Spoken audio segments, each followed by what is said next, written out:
Akankah sebentar saja atau akan bisa lama? Akankah tahun 2023 ini adalah tahunnya Bunda Korla? Yuk kita akan lihat. Cuman yang pasti di sini adalah viral ini itu tidak bisa diulang, tidak bisa ditemukan resepnya, dan kalaupun ada, saya yakin ini pasti akan sulit untuk mengulang dengan impact yang sama. Sebenarnya satu caranya di sini, yaitu jangan sampai orang-orang ini kecewa.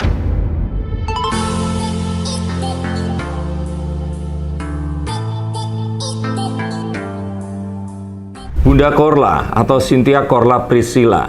Sudah sejak lama saya pengen bikin konten tentang Bunda Korla ini, karena selain juga dia termasuk figur yang memang akhirnya fenomenal. Membahas Bunda Korla, hanya judulnya saja ini konon katanya mendatangkan banyak sekali viewers. Kita coba. Tapi ada satu hal yang saya bingung ini mau membahas dari sisi yang mana, karena berulang kali, acap kali seseorang yang ini nggak bisa disamain secara langsung ya, karena dia dulu pernah menjalani karir menjadi artis walaupun tidak sebeken sekarang. Cuman kan kayak Fajar Setboy, Dimas Ahmad, Fuji. Ini kan sesuatu yang terjadi tapi kita nggak bisa menjelaskan. Ini fenomenanya karena apa? Karena jika ada satu orang yang bisa menjelaskan, dia pasti sudah mengerti resepnya dan bisa mengulang. Tapi kenyataannya nggak segampang itu tadi. Maka setelah akhirnya dia menetap di Jerman terus kemudian menjadi viral, digadang-gadang katanya akan di sana terus dan nggak balik ke Indonesia. Akhirnya dia mengunjungi Indonesia, katanya seperti itu. Dikatakan juga dia tidak menerima endorse, tapi akhirnya pun di sini sepertinya ini saya lihat nanti akan bekerja sama dengan sebuah produk.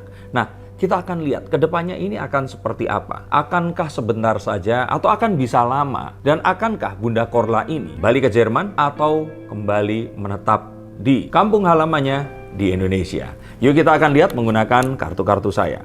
Siapa di sini yang anak-anaknya Bunda Korla? Seperti itu, beliau menyebut untuk orang-orang yang menjadi followers atau fansnya ini. Jujur saya belum pernah menonton sekalipun, dan kayaknya saya harus nonton ya. Tapi ini saya lihat, saya ambil kartunya berdasarkan apa yang saat ini sedang terjadi. Karena saat dia saja mendarat, ini langsung diajak collab oleh tidak tanggung-tanggung banyak sekali artis dan YouTuber, selebgram yang ini nggak kaleng-kaleng, yang sudah puluhan juta subscribers, salah satunya Raffi Ahmad dan Gigi. Akankah dia ini menjadi, kalau kemarin kan demamnya Fuji itu di 2022, di 2021 kan Leslar banget tuh. Akankah tahun 2023 ini adalah tahunnya Bunda Korla? Yuk kita akan lihat. Kalau saya lihat dari kartu The Chariot, tentang bagaimana segala sesuatu bisa berjalan lancar banget, seakan-akan nggak ada halangan, seakan-akan semua ini kebetulan yang tercipta untuk siapapun yang menjalaninya. Maka Bunda Korla ini sepertinya sedang menjalani jalan yang saya tadi sebutkan. Seakan-akan semuanya ini mudah, seakan-akan semuanya ini tidak ada masalah. Beda banget mungkin dengan kalau dia mikirin zaman dulu pengen terkenal, hampir terkenal nggak jadi, hampir terkenal nggak jadi, sampai akhirnya krisis moneter terus dia pergi menikah dengan seorang warga negara Prancis kalau tidak salah, sampai akhirnya bercerai dan terus hidup menetap di Jerman sana. Nah, ini adalah satu hal yang kita tidak bisa jelaskan. Bagaimana dia mencoba untuk menjadi viral zaman dulu tentu saja, tapi ternyata kejadiannya setelah umurnya lanjut seperti sekarang ini. Tapi tidak ada kata terlambat. Cuman yang pasti di sini adalah viral ini itu tidak bisa diulang, tidak bisa ditemukan resepnya, dan kalaupun ada, saya yakin ini pasti akan sulit untuk mengulang dengan impact yang sama. Sama seperti juga terjadinya Leslar, sama juga dengan terjadinya Fuji. Kemarin kalau orang yang biasa ini ada Dimas Ahmad, Fajar Setboy, geng Citayam Fashion Week yang kita nggak pernah tahu, tapi akan lama atau nggak menurut kalian? Nah, kita akan lihat dengan kartu-kartu berikutnya. Kalau dilihat bahwa ini tadi terjadi secara tidak sengaja, dan ini adalah sebuah momen Cinderella ya, yang ini God given. Maka kalau kita lihat dari masa lalu, sebenarnya satu caranya di sini, yaitu kalau menurut saya sih jangan sampai orang-orang ini kecewa agar ini bisa lebih lama. Karena yang hati-hati ini kayak kasus misalnya terjadi pada Ade Londok kemarin itu. Terkenal sekali, naik, terus gara-gara kesalahan yang dilakukannya secara live di layar kaca, membuat karirnya ini berhenti seketika. Norman Kamaru pernah mengalami hal yang sama. Dan jadilah mereka ini selebriti sesaat yang terus kemudian menikmati viralnya, semua orang mengetahui, tapi terus kemudian hilang sama sekali. Tapi apapun itu, ini adalah satu hal yang mendingan pernah melakukan itu tadi daripada enggak sama sekali. Dan kalau saja beliau ini tadi bisa untuk tidak membuat orang Indonesia kecewa, maka sebenarnya orang Indonesia ini gampang banget untuk dibikin happy kok. Mereka ini butuh hiburan, dan dengan tingkah pola dan celotehan Bunda Korla, kalau dia bisa mempertahankan hal yang dia lakukan sekarang, maka saya pikir ini akan bisa lama. Tapi Bunda Korla ini kan diminati gara-gara dia melakukannya ini di Jerman atau karena dia berceloteh. Nah, kita akan lihat nanti. Kalau saya lihat memang awalnya ini dilakukannya di Jerman sana. Tapi sebenarnya yang membuat orang-orang tertarik bukan karena dia di Jerman, tetapi apa yang menjadi sudut pandangnya, bagaimana dia mengucapkan hal itu, dan bagaimana dia ini all out melakukan sesuatu tanpa ada, kalau kita bilang ini sebuah settingan atau jaim. Nah, perkara apakah ini akan bisa dilanjutkan di Indonesia? Tentu saja bisa. Tetapi jika dia sekarang kembali ke Indonesia, maka akan banyak hal yang dia akan bisa lakukan. Dan kalau menurut saya ini harus dilakukan di Indonesia.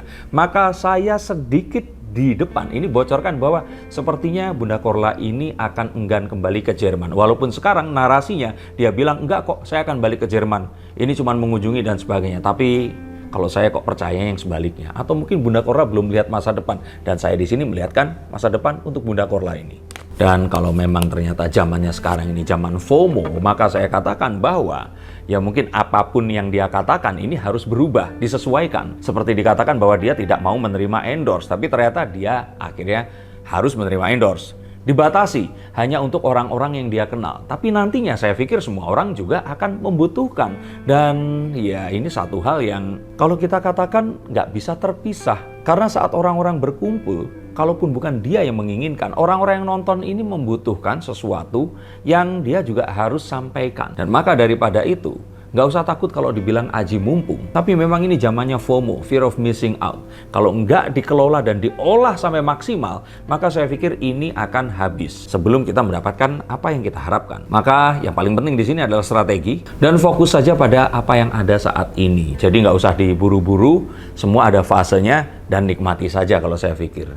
Dan mengapa saya bilang bahwa dia akan di sini? Karena saya pikir ada slot untuk beliau ini di dunia entertainment di Indonesia. Yang karakternya seperti ini, itu tuh masih ditempati oleh, sulit ya, nanti kalau Nikita Mirzani saya samakan ngambek. Tapi ini tuh sesuatu orang yang di platform televisi, YouTube, dan Instagram, di mana orang itu harus make up, menunjukkan sisi yang terbaik, menunjukkan apa yang mereka miliki ini, bahkan kadang-kadang harus mengakui sesuatu yang seharusnya milik orang lain untuk diakui oleh dirinya sendiri. Menjadi seseorang yang apa adanya, ini sesuatu yang mungkin juga akhirnya dicari dan diburu oleh orang-orang yang menginginkan, pengen tahu orang itu ya udah apa adanya deh. Nah, ini sepertinya adalah satu slot yang bisa diisi, dan jika ini dimanfaatkan, maka saya pikir karirnya akan bisa panjang di Indonesia nanti. Seperti tadi saya bilang, akan ada fase-fasenya untuk melakukan ini dan harus kreatif. Fase pertama tentu saja adalah follow with the flow saja, ikuti saja semuanya. Yang penting satu, menjaga agar tidak ada cancel atau blunder. Jika ini bisa terus dilakukan, maka saya lihat 1 tahun ke depan Bunda Korla ini akan mewarnai, dan boleh saya katakan bahwa selama tahun 2023 mungkin ini adalah tahunnya Bunda Korla. Dan kalau saya pikir itu saja, ikuti saja, tidak usah mencoba untuk mengklaim sesuatu, misalkan saya nggak akan apa atau harus apa dan bagaimana. Ikuti saja. Saya pikir ini akan merubah nasib beliau ini tadi, mewujudkan impian cita-cita yang selama ini tidak terwujud, dan mungkin saja bisa memberikan hiburan kepada seluruh masyarakat Indonesia.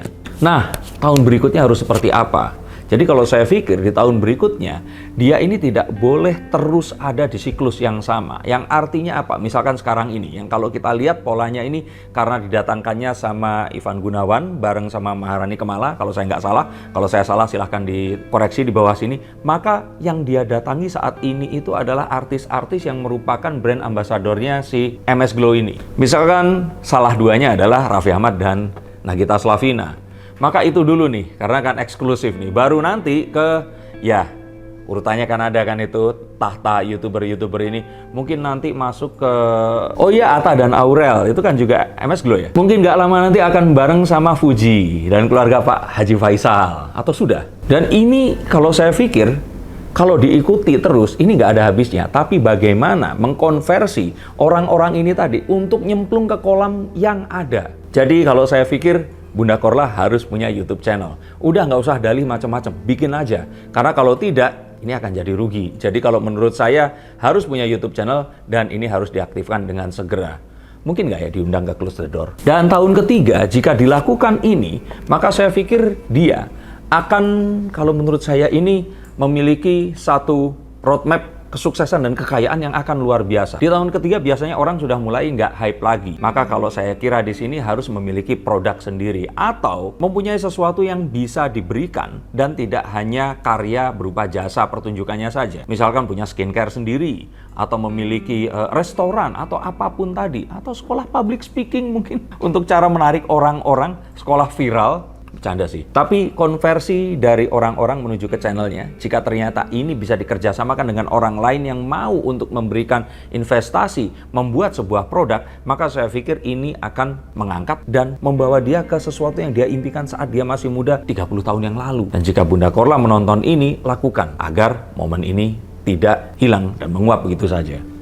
Sehingga kalau ditanya tadi, maka saya katakan ya, dia sebaiknya memang di Indonesia saja, pulang saja kembali menetap di sini.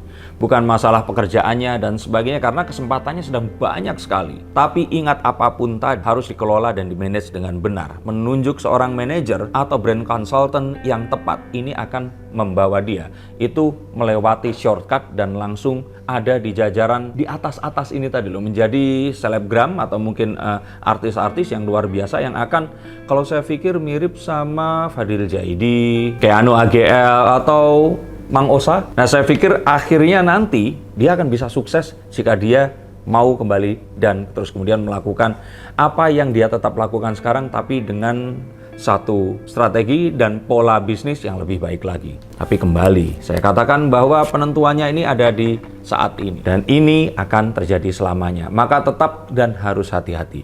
Jangan sampai hal-hal yang ada di masa lalu ini akan terkuak lagi. Karena saya pikir semua orang pasti memiliki masa lalu terhadap seseorang yang mungkin belum selesai. Dan meninggalkan Indonesia sekian lama, ini bisa saja akan membuat orang-orang ini mungkin akan muncul kembali. Maka dipastikan hal-hal seperti ini harus segera diselesaikan. Jangan sampai nanti terangkat sebuah cerita yang akan terus menjadi sebuah cancel. Maka jika ini dilakukan, maka seperti saya bilang, tahun ini, tahun Bunda Korla, dan selamat datang kembali di dunia entertainment Indonesia. Bagaimana menurut pendapat kalian? Silahkan tuliskan di bawah sini. Betul atau tidak terawangan dan pembacaan dari kartu saya? Tapi untuk kalian yang ingin dibacakan kartunya, silahkan hubungi nomor di bawah ini. Jika saya membacakan, agar kalian bisa mengetahui alternatif terbaik untuk penyelesaian masalah dan masa depan diri kalian. Terima kasih, sampai jumpa, dan salam.